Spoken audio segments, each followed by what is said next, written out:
isso é difícil mesmo, especialmente para quem lida com humanas, porque é um dogma. É um dogma, né? E eu falo de senso comum, mas obviamente tem todo o pensamento religioso por trás disso. O senso comum ele é cheio de religião, cheio de pensamento religioso. Você pode falar assim, mas eu não sou religioso. Não interessa, a gente pode ser ateu, que seja, não interessa. Como você recebe o senso comum do ambiente que o cerca, existe uma quantidade monstruosa de pensamento religioso nisso, que a gente às vezes não consegue identificar. Tá? Um exemplo muito bom é o seguinte.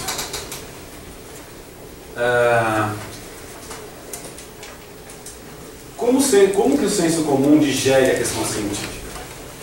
Como o senso comum enxerga a ciência? Qual que é a relação entre o senso comum e a ciência? A ciência é um inimigo da sociedade ou não? Oi? Repete que sim. Pode ser que sim, pode ser que não. Vai dar conveniência, né?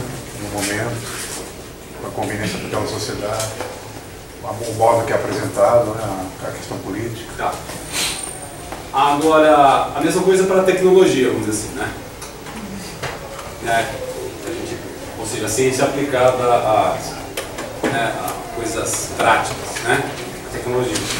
Ela pode ser uma coisa boa, pode ser uma coisa ruim, depende do uso, na verdade. Agora, de uma maneira geral, pensando de maneira abstrata, em que pese o fato de a gente sempre ter algum exemplo de tecnologia sendo mal empregada, sei lá, os drones, né, no Oriente Médio bombardeando os lugares errados, né, e coisas do gênero, né, pessoas que ficam viciadas na internet e coisas assim, né, de uma maneira geral, a visão da nossa sociedade é de que a tecnologia é basicamente imprescindível, não é isso? Alta tecnologia. Certo? Qual que é uma das palavras mais ouvidas, assim, o jargão mais utilizado de uma maneira geral na nossa sociedade? Eu diria que é a inovação, a ideia de inovação. E essa inovação pressupõe-se uma inovação tecnológica, né? E que também tem a ver com você estar sempre, né, buscando coisas novas, etc. Né? Essa é a coisa assim, mais ubíqua, né? Sempre existe essa ideia de que a tecnologia é alguma coisa que tem que estar sempre sendo inovado o tempo inteiro, sem parar, tá? E que ela vai dar conta de resolver todos os problemas que afligem a humanidade.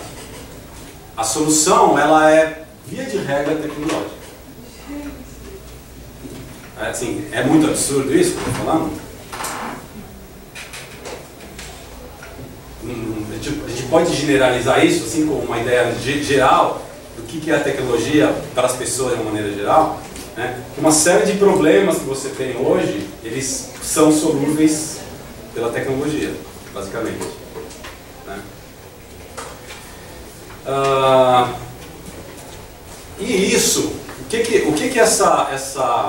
Nossa, dá uma ligada no ventilador aí, não sei o que é pior. Vamos usar a tecnologia do ventilador, né? Eventualmente ele vai fazer um barulho, especialmente estou muito de calor, não sei. A tecnologia, ela é vista como uma coisa basicamente indispensável, né? E para não dizer assim, tecnologia com inovação. A tecnologia não pode ficar parada. Ela tem sempre que estar gerando alguma novidade. Tá? A ideia é que assim, se você não está inovando, você está estagnado. Na verdade, você é um zero se você não está sempre em busca da inovação. É uma coisa ruim você não estar inovando o tempo inteiro. Tá? E isso leva a uma ideia normal de progresso. Certo? Né? Vocês concordariam que progresso é uma noção importante na nossa sociedade? Alguém acha que não? Que progresso não é uma ideia, um conceito importante na nossa sociedade? Ele muda de nome, às vezes é progresso, às vezes é desenvolvimento, mas ele está absolutamente em todo lugar, né? Desde do anúncio de creme de barbear, passando por anúncio de carro, passando pelas placas do governo, estadual, municipal, federal. Progresso, ou quando você acha que o jargão já é antigo porque tem a ver com os militares, tal, coloca desenvolvimento. O que é essa ideia? O que implica a ideia de progresso, por favor? O que é progresso para vocês? Não vale que essa sua. O que é progresso?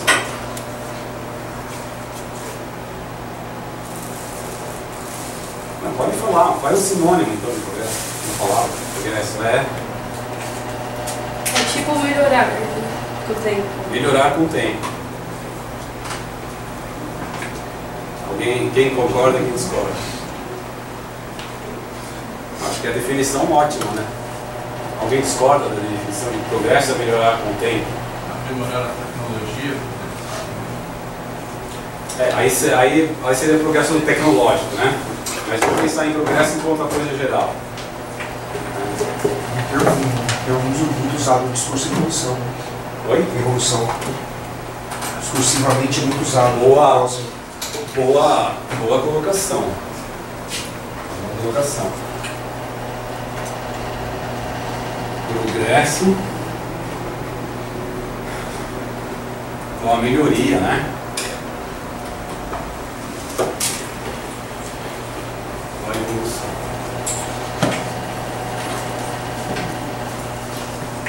Bom, quando eu falei do anúncio do barbeador e do carro, é isso aqui, né? É esse conceito aqui, no sentido de progresso. É a evolução do barbear, a evolução do dirigir, né? O carrinho a evolução. Bom, pessoal, esse aqui é um problema básico, basal, né? Em toda essa questão de você usar o senso comum para tentar entender almejar algum entendimento científico, né? Porque isso aqui absolutamente não existe desde que você usa esse termo do ponto de vista científico.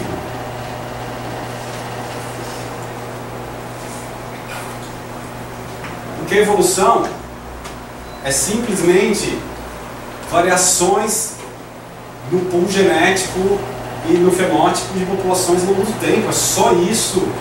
Mudança ao longo do tempo. É só isso. Não tem nenhuma conotação de melhoria. Zero. Não existe o conceito de melhoria em evolução. Agora, esse termo infeliz, ele não foi cunhado pelo Darwin. Esse termo infeliz foi cunhado pelo Spencer,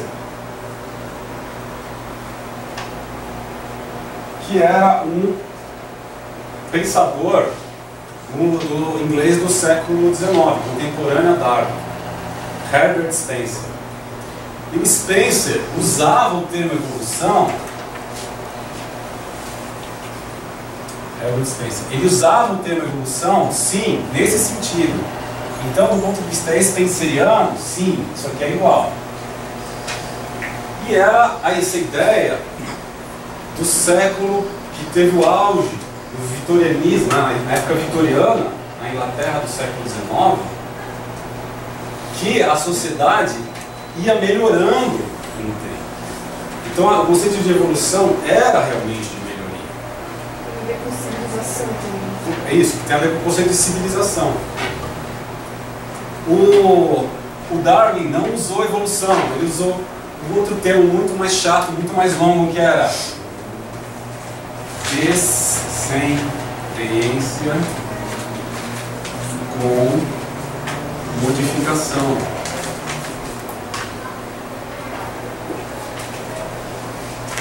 Então vocês veem que, como o Spencer já usava a evolução nesse sentido, o Darwin de cara já percebeu que o que ele estava falando não tinha nada a ver com o Spencer.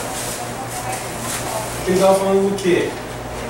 Não tinha intencionalidade nenhuma na evolução das espécies.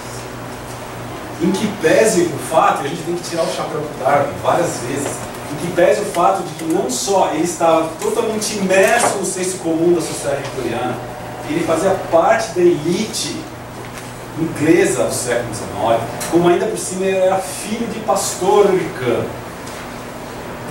Ainda assim, esse cara teve a cabeça aberta o suficiente para perceber que todos os dados que ele tinha colhido ao longo de todas aquelas décadas não se coadunavam com a ideia de progresso. Então, o papel do Darwin ele é fundamental no pensamento científico, porque ele conseguiu dar um passo que tinha sido dado de toda a história do conhecimento científico, que é dizer que as coisas podem acontecer sem intenção, quer seja dos indivíduos, quer seja divina. Então, para o Spencer, existia essa questão de evolução e também a questão da teleologia, o pensamento teleológico, que quer dizer o quê? É um nome bonito para dizer objetivo. Que as coisas têm um objetivo.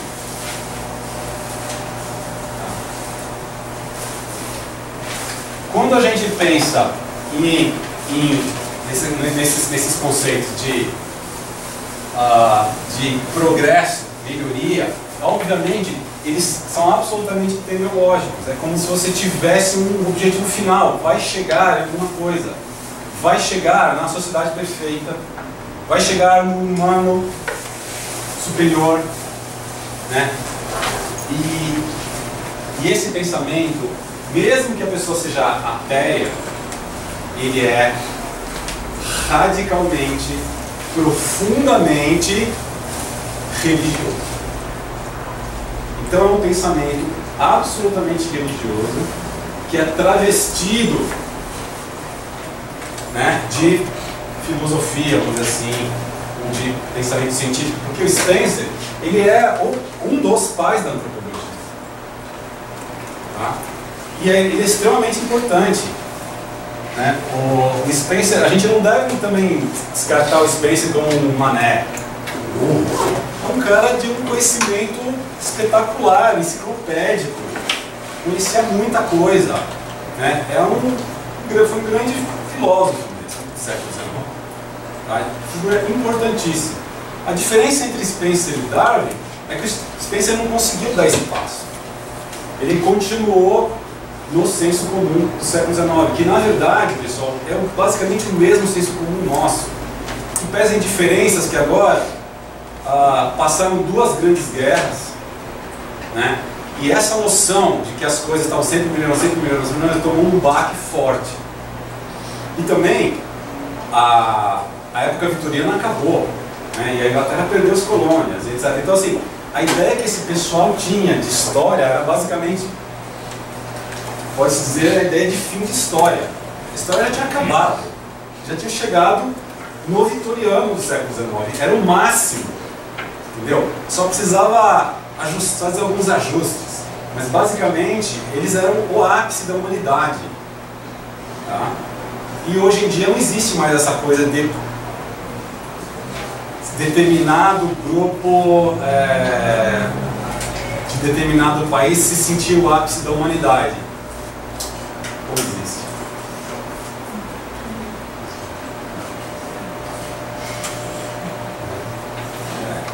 resista. Então, assim, talvez seja uma coisa mais inclusiva. Somos nós todos agora, que vivemos num regime democrático. Nós todos agora estamos dentro do lápis.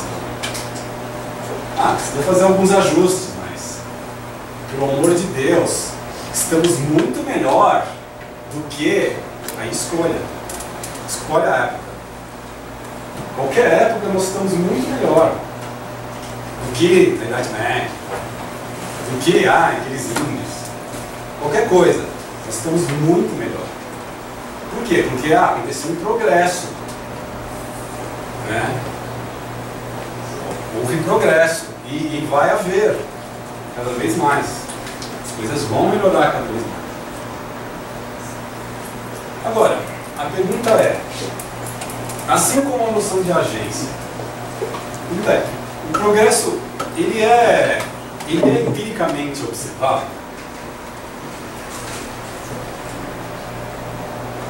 Tem alguma coisa que tenha melhorado indefinidamente, que não seja tecnológico? O progresso não é questão de progresso tecnológico, o progresso é progresso, com P maiúsculo, é a sociedade como um todo. Tem alguma coisa assim que melhorou indefinidamente e sempre melhorará?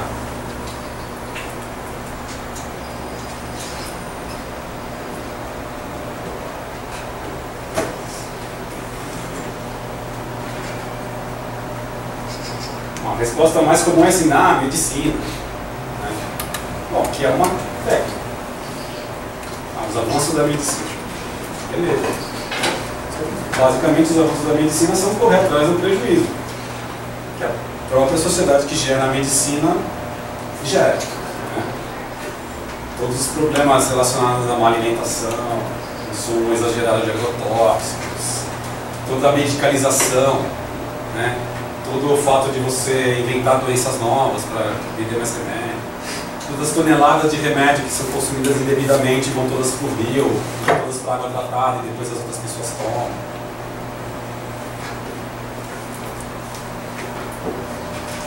É impossível haver progresso por uma questão muito simples. Por quê? Porque cada vez que você resolve um problema, aí eu vou lá e vou resolver esse problema com alguma tecnologia. Tá? Aí ele gera um outro problema, depois um outro novo problema, e depois um outro novo problema. Mesmo que a princípio ele tenha sido solucionado, ele ficou aqui menorzinho, que raramente acontece, mas às vezes acontece. Né? Você tem um problema de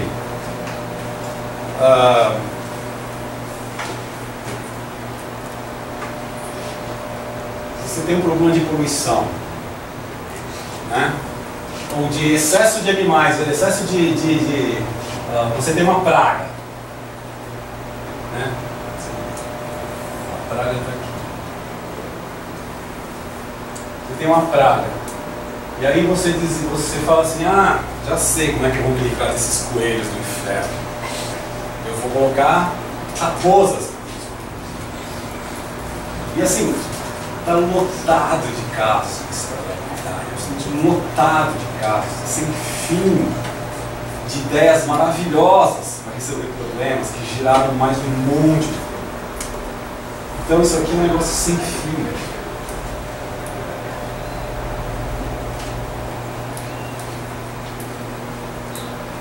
Sem fim. Então você está sempre, né? A ideia da nossa sociedade é que a tecnologia, como ela vai resolver tudo, você sempre vai resolver os problemas de uma maneira tecnológica, sem se preocupar, talvez, em ir na raiz do problema. O que é alguma coisa que gerou ele? Mas não faz parte.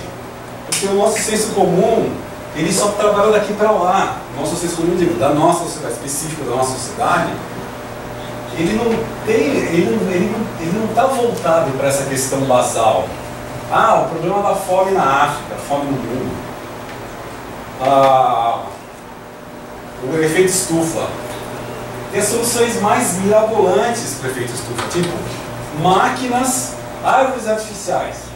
Máquinas que vão captar o carbono do ar e compactar e fazer, sei lá, blocos de carbono. E aí você pode usar na construção civil.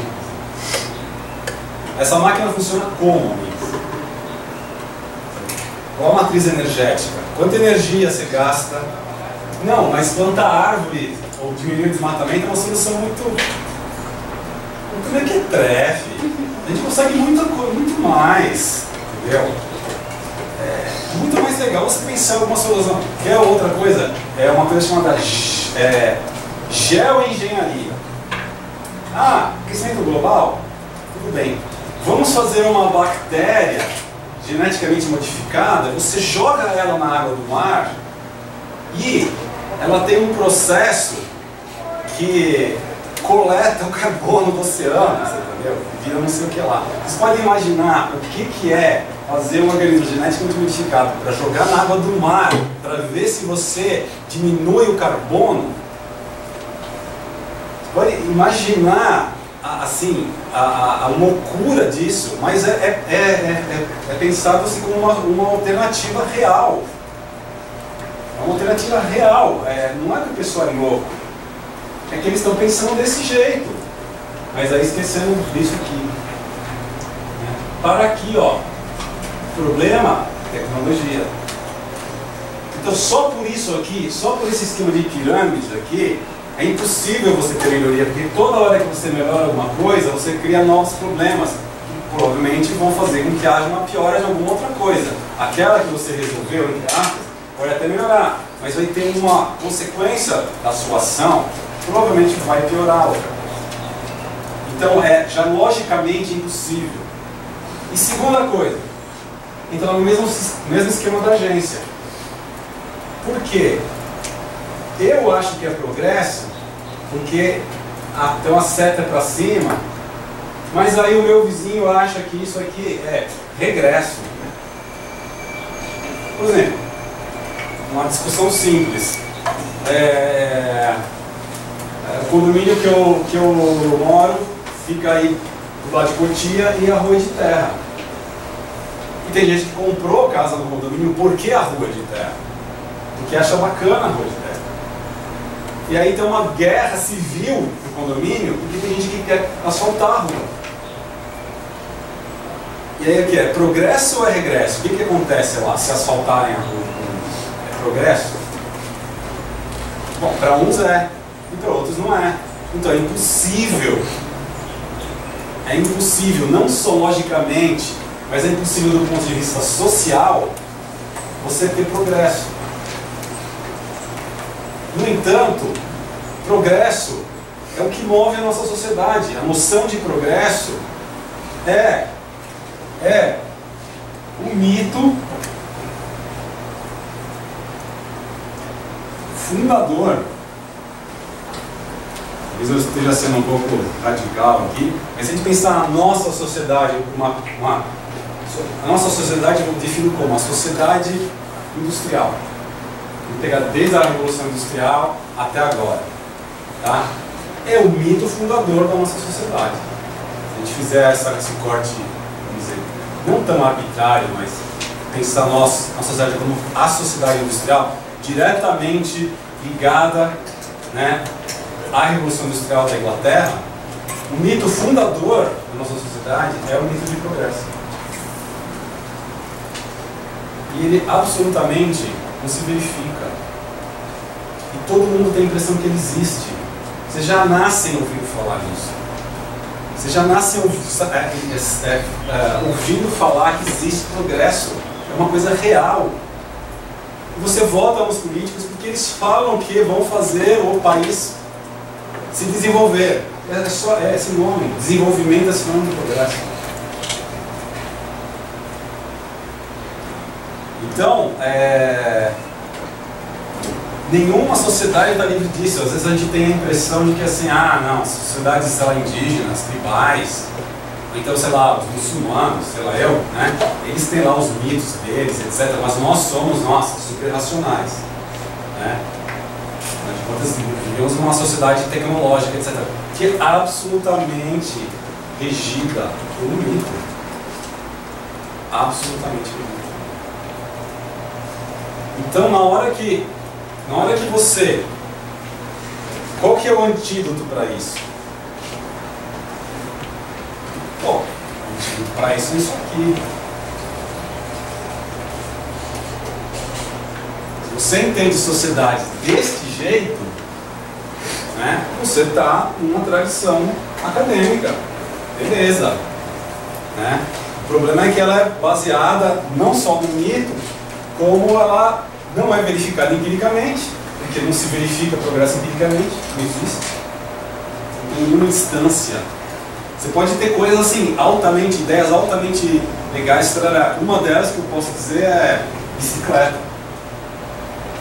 A relação custo-benefício da bicicleta acho que é a maior possível. O que você gasta de matéria-prima e energia para fazer uma bicicleta versus a velocidade que você consegue alcançar, quanto você consegue se locomover com uma bicicleta, é um negócio espetacular. Né? Só que é muito mequetrefe, entendeu? Tem que ser alguma coisa, né? Patins no jornal outro dia. Vem patinho de volta para o futuro, patins sem roda aqui, coisas assim. Skates. Né? Né? São coisas, pode até pensar em coisas, nossa, que ideia legal, nossa, que relação custo-benefício boa, mas não é atrás disso, a gente está atrás disso aqui, ó. Sem parar. Sem parar. Isso o que é? É um ethos, é uma ideia do que é uma sociedade boa, o que é uma sociedade razoável, funcional. Ela tem que estar inovando sempre, sem parar. E qual que é essa ânsia, né, que a tecnologia tem que estar sempre, a gente tem que estar sempre atrás da melhoria da tecnologia, etc. Ela tem de novo um fundo extremamente religioso. A tecnologia simplesmente, ela tem o papel do Messias. É a mesma coisa, é o mesmo bom e velho raciocínio religioso. Você tira fora Deus, né, e coloca alguma coisa no lugar. Às vezes é Marx, né? Às vezes se você é de um país capitalista, é progresso. É alguma coisa, lembra do vácuo, que no vácuo, né, não existe vácuo? Não existe vácuo. Nessa ideia aqui da tecnologia, do papel do Messias, ou da salvação, tudo vai ser resolvido pela tecnologia, aquela missão de esperança, né? Você não tem esperança que o Messias vai descer à Terra no 7º dia, né? Você pode falar assim, esse pessoal é uma melada, né? Fica aí visitando, o cara nem trabalha no sábado, esperando que o adventista do 7º dia não trabalha no sábado, porque Jesus vai voltar. Só que assim, será que o nosso raciocínio não é bem parecido? Tem alguma coisa que vai nos salvar, que é a tecnologia. Raciocínio fundamentalmente religioso. Novamente, a vantagem desta abordagem é porque ela é melhor, porque ela é mais certa, alguma coisa assim, é porque eu prefiro. Não, eu acho que a vantagem desta abordagem é que ela explica melhor o mundo que a gente vive. Só isso. Ela me parece mais adequada. Porque essa aqui,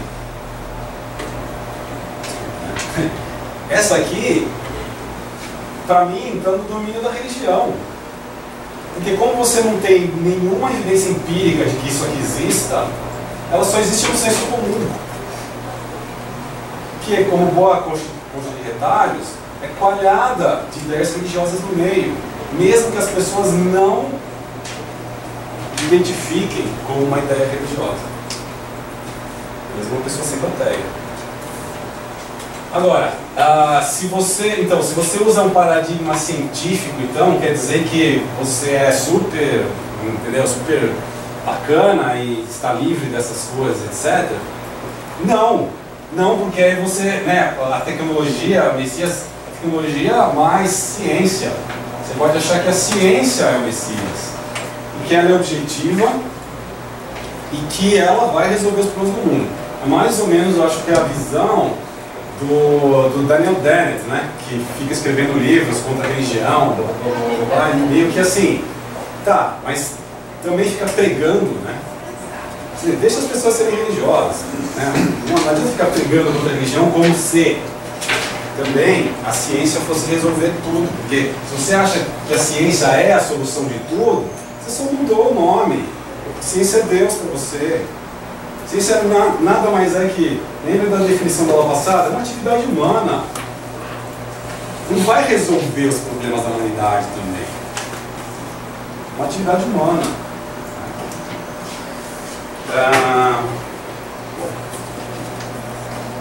Então é isso.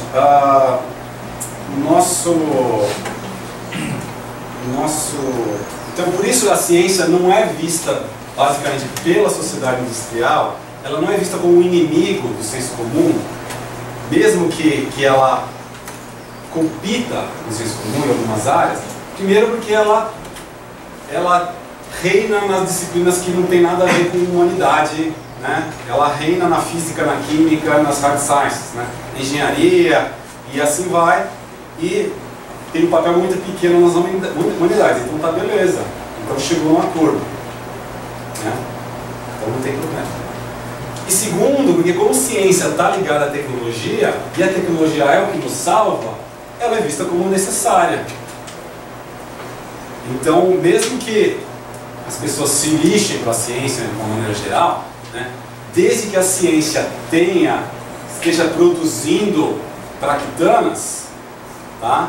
Como são essas traquitanas que vão nos salvar, então tá beleza, a gente consegue que a ciência seja importante. Nem sempre foi assim, como vocês sabem, porque quando a ciência era considerada ameaçadora, as pessoas eram mortas por causa disso. Tá? Como agora chegou-se num consenso que a ciência tem um papel importante, porque ela que gera o Messias, né? Então beleza. A ciência é tolerada. Agora, vocês vejam que é tolerada desde que ela não se meta onde não deve. Isso, né? Os Estados Unidos, que é o país mais tecnológico, bom, fora talvez do Japão, né? É um dos países mais tecnológicos do mundo, tem ainda a discussão entre criacionismo e evolução, ainda continua feia nas escolas, nas faculdades. Né? Então vejam bem, desde que a ciência não me venha dizer que eu descendo do macaco, tá tudo bem. Eu aceito a ciência porque ela produz iPhone. Aí tudo bem, mas não me venha dizer que eu descendo do macaco, porque aí você entrou numa área não é bem-vinda. Então, é esse que, né, é importante entender como essas coisas funcionam. Né? O problema de você usar o senso comum é esse. Ele não explica nada de verdade. Ele só parece que explica.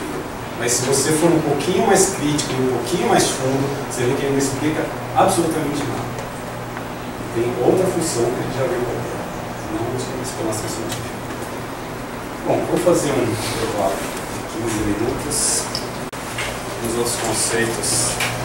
Na aula passada a gente viu a definição de arqueologia, né? Vou deixar claro que a arqueologia, apesar de algumas disposições encontrarem basicamente estudo artefatos, a importância da diferenciação entre objeto de estudo objetivo, que é, por exemplo, acho que é uma das conclusões mais comuns em antologia, né? E então dizer que o arqueólogo estudar artefatos não desmerece nada, né? Porque você pode estudar artefatos e chegar em conclusões muito interessantes, ao passo que você dizer que estuda sociedades pode não te levar a lugar nenhum, né? Então, sem nenhuma intenção de embelezar muito as coisas, né? Na dura realidade, o arqueólogo estuda artefatos e esse estudo é operacionalizado pelo conceito de cultura, certo? Então aí que entra a parte importante, porque como a gente viu, estudar artefatos não é suficiente. Não é isso que define uma disciplina, né? O objeto de estudo não define a disciplina. O que define a disciplina é a abordagem, a maneira como esse estudo vai ser feito. E no caso da arqueologia, diferentemente das ciências dos materiais, como a gente comentou, esse estudo vai ser operacionalizado por meio do conceito de cultura. E é aí que a porca torce o rabo. Por quê? O conceito de cultura tem até uma piada em voga na antropologia, que todo antropólogo vai ter que passar por um ritual de passagem, que é inventar uma nova definição para o conceito de cultura. Tem quase tantas definições para a cultura quanto praticantes das disciplinas. Cada um inventa uma, e tem as mais mirabolantes do mundo, que vocês possam imaginar, né? Até as mais tradicionais, e a mais tradicional foi feita pelo Edward Tylor, um dos pais da antropologia, e a definição de cultura do Tylor era: cultura é aquele conjunto de ideias, costumes, crenças, né? Então não era bem uma definição de cultura. Vocês lembram da aula passada, a questão da cadeira? Né? Era uma descrição de um monte de coisas que entram no conceito de cultura, que podem ser consideradas cultura. Então, a definição de cultura tem que ser uma coisa um pouco mais enxuta. Senão a gente fica falando, cultura é isso, aquilo, mas também aquilo outro, também pode ser aquilo, também aquelas manifestações religiosas, culturais, que tem a ver com a humanidade, alguma coisa. Bom, uma definição de cultura que eu acho bastante adequada, é muito, muito simples.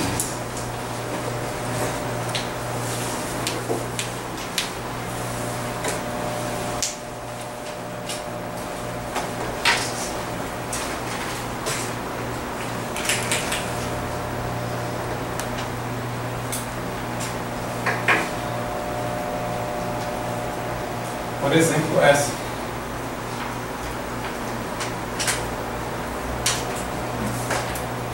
Extremamente simples. Ela simplesmente já diferencia o inato, já tira fora o inato. Então não é a parte do nosso comportamento, ou do nosso, necessariamente só do nosso, que já vai fora disso. Não é a parte do comportamento que é hardwired, né? O built-in, aquela coisa que você já nasce com ele, porque é o chamado instintivo, então já sai da definição. A gente não está falando de comportamento instintivo. Por outro lado, tem que ser compartilhado, porque isso aqui já tira também da definição o comportamento idiosincrático, ou seja, aquela coisa que eu faço, mas só eu faço. Né? Então, essa definição é extremamente seca e objetiva. E a gente está se referindo à cultura, é isso. Isso aqui aí engloba todas as manifestações possíveis que vocês possam imaginar. Musicais, religiosas, seja o que for. Por quê? Porque a religião se foi compartilhada. Mas ela é uma religião geográfica, né? Mas isso não precisa estar na definição. Não. Porque podia não envolver. Não necessariamente. O mundo podia ser uma só cultura. Né? Não sei. O mundo já teve uma cultura só. Os primeiros hominíneos que tinham comportamento cultural era uma cultura só existente. Tudo bem, era geograficamente restrita, mas também não tinha mais nenhuma outra. Com a internet hoje também tem mais. Há controvérsias.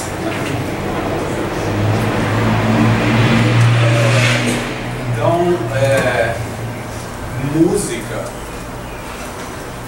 visão de mundo, né? Senso comum, tudo isso vai estar aqui, ó, nessa definição seca aqui, pega tudo. Pega o homem e sua obra. Não precisa de grandes floreios, né? Se ficar floreando muito, a definição ela não é operacional. E especialmente se a gente está lidando com arqueologia. Não adianta ficar floreando que cultura é a religião. A única coisa que, obviamente, está altamente implícito aqui é que se ele é aprendido, né, ele implica em transmissão de ideias.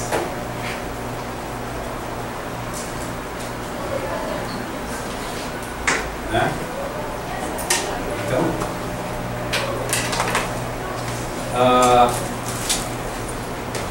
apesar de que ele pode ser aprendido também por imitação,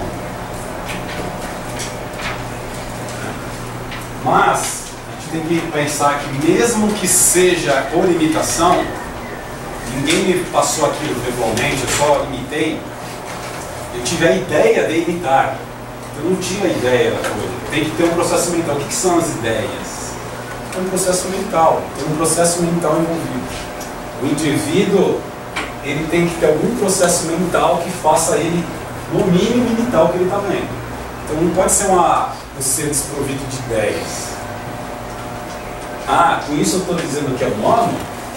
Cultura é uma movimento restrito a humanos? Não. Que é outra controvérsia. Por quê? Porque está cada vez mais claro que existe comportamento cultural entre os animais. Existe transmissão de comportamento que não é inato nos outros animais. Tá? E não precisa ser macaco. Precisa ser os nossos parentes próximos. Né? É bem verdade que alguns deles até são, mas assim, não são os macacos mais próximos. Por exemplo, chimpanzés, para os chimpanzés, tem evidências fortíssimas de transmissão cultural. Chimpanzés de algumas partes da África usam alguns artefatos que chimpanzés de outras partes da África não usam. Que artefatos são esses? Pedras onde eles usam outra pedra para quebrar nós. A famosa pescaria de cupim, usando um pedacinho de palha, galinho de árvore, enfia o galho de árvore no cupinzeiro, tira, o galho de árvore está cheio de cupim, come, enfia o galinho, tira, está cheio, é um artefato, é simples, mas é um artefato, e não é inato. Os famosos macacos japoneses que lavam batata. Quem nunca ouviu falar no macacos japoneses que lavam batata? Quem nunca ouviu falar? Todo mundo ouviu falar? Tá lá. São os macacos que ficam na região de Hokkaido, na região mais fria do Japão, e os cientistas que estavam estudando, os etólogos que estavam estudando esses macacos, se chama macaca fuscata. É um macaquinho que não tem nada a ver com a gente, assim, muito parente, muito distante, né? E eles observaram que uma macaca percebeu que, pegando a batata e lavando na água do mar, a batata ficava salgadinha. E eles observaram esse comportamento sendo inventado por essa macaca. E ninguém fazia isso. Ela teve a ideia. E aí, houve uma transmissão cultural. E aí esse comportamento foi aprendido pelos outros macacos. E aí quase todos os macacos começaram a fazer isso. Descobriram que a batata ficava mais gostosa no tempero.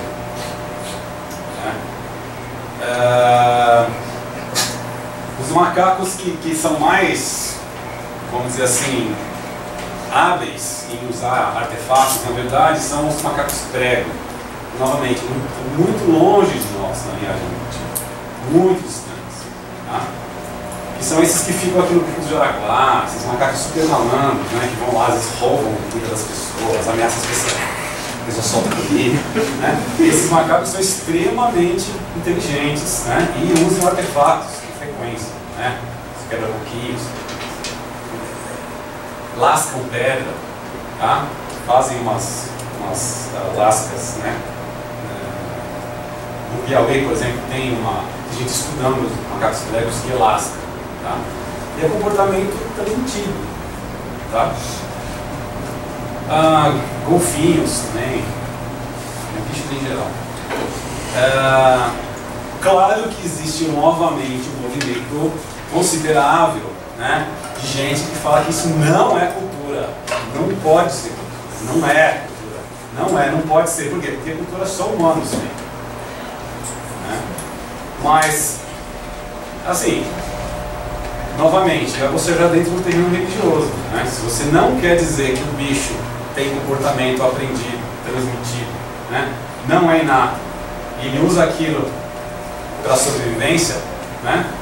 Quer dizer, faz parte do repertório dele, se aquilo não é cultura, por que não é cultura? Aí não tem uma justificativa, é porque cultura é uma característica humana, é isso. Então sabe aquela coisa de guerra de trincheiras, né? À medida assim, primeiro, né, Deus foi criado pelo homem. Bom, foi, né? Isso ficou mais legal. O homem foi criado por Deus, daí já não é mais, tem que retroceder um pouco na trincheira, né? Aí, né, se você trabalha dentro de um meio acadêmico, né, você não consegue mais, né, dizer que isso aconteceu. Então você retrocede, né? Aí entra a questão da cultura, ou seja, todas as coisas que eram meio únicas ao homem, elas vão caindo, né? E isso assusta muito as pessoas. E a cultura é a bola da vez. Tem um monte de gente que não admite de maneira nenhuma que a cultura seja compartilhada com os animais. Qual que é a última trincheira? A última trincheira chama-se comportamento simbólico. Essa trincheira é legal. É muito boa. Por quê? Porque nós sabemos que nós temos simbolismo. O simbolismo é uma coisa absolutamente importantíssima no nosso cérebro. Tá? Como a gente não consegue entrar no cérebro dos bichos, a gente parte do princípio que eles não têm e está tudo beleza. Aí sim, aí tudo bem, a cultura pode até entrar, mas a última trincheira é o comportamento simbólico.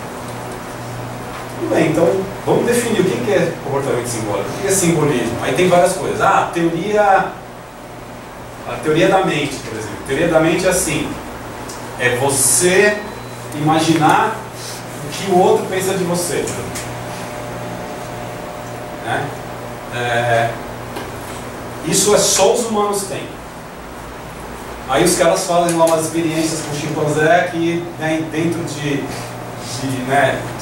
experiências controladas e tal, eles percebem que provavelmente o chimpanzé tem essa capacidade de enganar o outro, né, porque ele sabe que o outro acha que ele vai fazer tal coisa e ele não faz. O que mostraria que os chimpanzés têm teoria da mente. E provavelmente trocentos mil bichos têm teoria da mente. Por quê? Porque é uma coisa básica, especialmente em animais sociais. Animais sociais têm que ter essa teoria da mente, eles têm que meio que sacar até onde eu posso ir, talvez eu consiga enganar, ou talvez, né, para usar uma coisa mais legal, até para assim, a questão do altruísmo, que obviamente é super importante em animais sociais. Eu vou fazer isso porque eu sei que ele vai me achar um cara legal, portanto ele vai fazer isso por mim também quando for a vez dele, né? Tipo, vou dar aqui um pedaço, uma fruta, porque da próxima vez ele me dá a fruta e, quer dizer, o estabelecimento desse altruísmo implica em teoria na mente, implica em você se colocar no outro, tá? Outra coisa que era também dentro dessa questão de última trincheira era se os animais tinham autopercepção, self-awareness, tá? Ou seja, a ideia é assim, só nós humanos temos autopercepção. Os animais não têm. Isso é quase cartesiano no sentido que os animais são autômatos, né? É quase aquela ideia do Descartes, né, que os animais eram autômatos mesmo, umas maquininhas, né? Ou seja, os animais não têm autopercepção. Então, por exemplo, não, porque se você coloca um espelho na frente do animal, ele não se reconhece. Ele não reconhece que é ele. Bom, se você colocar um espelho na frente de uma pessoa que nunca viu um espelho, ela também não vai se reconhecer. Começa por aí. É fácil a gente que está vendo o espelho desde pequenininho se reconhecer no espelho. Então o espelho calcula qual a reação de uma pessoa se ver a primeira vez no espelho, já sendo adulta, por exemplo. Vocês acham que vocês iam se reconhecer no espelho? Será? Mas não sei se é só comigo, você tem uma impressão que às vezes se você não se olha no espelho, você não lembra como você é? Especialmente se você passa muito tempo sem se olhar no espelho. A nossa autopercepção, mesmo que a gente tenha espelho, às vezes a gente nem acha que a gente é bem daquele jeito. Entendeu? Então assim, não vamos entrar nessa coisa de espelho, tá? Mesmo assim, eles fizeram uma experiência que é tipo, eu não lembro se era um elefante. Uma experiência que assim, eles colocavam tipo um post-it no bicho sem o bicho perceber. E daí quando ele se olhava no espelho, ele tocava o post-it. Ou seja, pelo amor de Deus, se o bicho não está se reconhecendo, como é que ele descobriu que ele está com o post-it na testa? Sabe, coisa do gênero? Ou seja, essas coisas vão meio que caindo. Sabe? Porque se a gente for pensar bem, não faz sentido mesmo que todas essas características tenham do nada e só uma espécie. Não faz sentido nenhum. Não é uma explicação parcimoniosa que tem havido um evento único que a única espécie que tem essas coisas. O que acontece, obviamente, são diferenças de grau, mas não de gênero. De grau, sim, claro, nossa espécie tem toda uma questão cognitiva muito avançada, né, muito mais complexa, tudo bem, mas é uma questão de grau. Se você quer definir alguma coisa dizendo que ela é totalmente diferente das outras, você já está entrando novamente, para variar, naquele campo que nós acabamos de ver na primeira metade da aula, que é religioso. Aí beleza. Comportamento simbólico. Então vamos lá. Teoria da mente não funciona, self-awareness não funciona, comportamento simbólico funciona. Por quê? Porque você não consegue ver os sonhos do bicho, não consegue ver o processo cerebral do bicho naquela televisão. Quem sabe um dia consigamos, né? Quando conseguir, isso vai ser bem complicado de lidar com isso. Bem complicado. Talvez seja melhor nunca fazer isso. Vai gerar problemas éticos muito grandes. Mas assim, comportamento simbólico. Já que a gente não consegue entrar na cabeça do bicho, então a gente parte do princípio que ele não tem. Ou seja, o que a gente pode entender por comportamento simbólico? Para mim, assim, seria você fazer uma associação entre uma coisa e outra, sendo que elas não têm uma relação direta. Eu acho que é uma definição, assim, curta e grossa de comportamento simbólico. Você ouve uma música, pensa numa pessoa. A pessoa não é a música. A música são ondas sonoras que batem lá no seu tímpano, você, né, ouve a música e aí o seu cérebro faz uma associação com uma pessoa que você conheceu. A pessoa não está na sua frente, ela não está ali presente, e o seu cérebro criou uma imagem da pessoa. Vocês concordam com isso? É comportamento simbólico? Denchamps, de uma maneira Denchamps, sem forma de poesia. Se a gente colocar poesia como sendo o comportamento simbólico, quanto por cento da humanidade não é humano mais? Porque não faz poesia, não sabe fazer poesia, não gosta de poesia. Não precisa entrar na... Então, né, as pessoas falam, não, porque... dão exemplos de tipo, mas faz um macaco tocar uma sinfonia. Bom, e nós? Aqui na sala talvez não sejamos humanos, né? Então não é por aí, você tem que pegar uma definição também seca, né, para entender o que é simbolismo, o que é comportamento simbólico.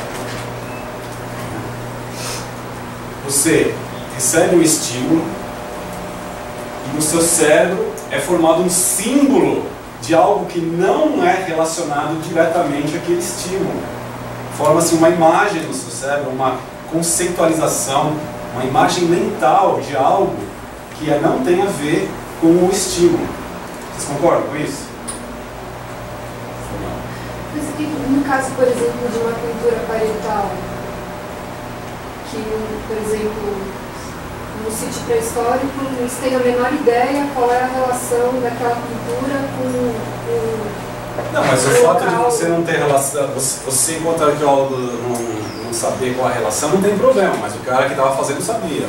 Então você parte do princípio que é um comportamento simbólico, isso não tem problema. Porque as pessoas têm comportamento simbólico, isso é tranquilo.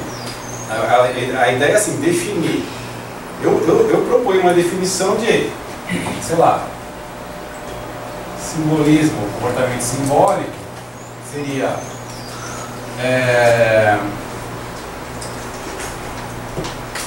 fazer uma imagem mental ou, sei lá, produzir uma associação mental, né? Claro. Entre um fenômeno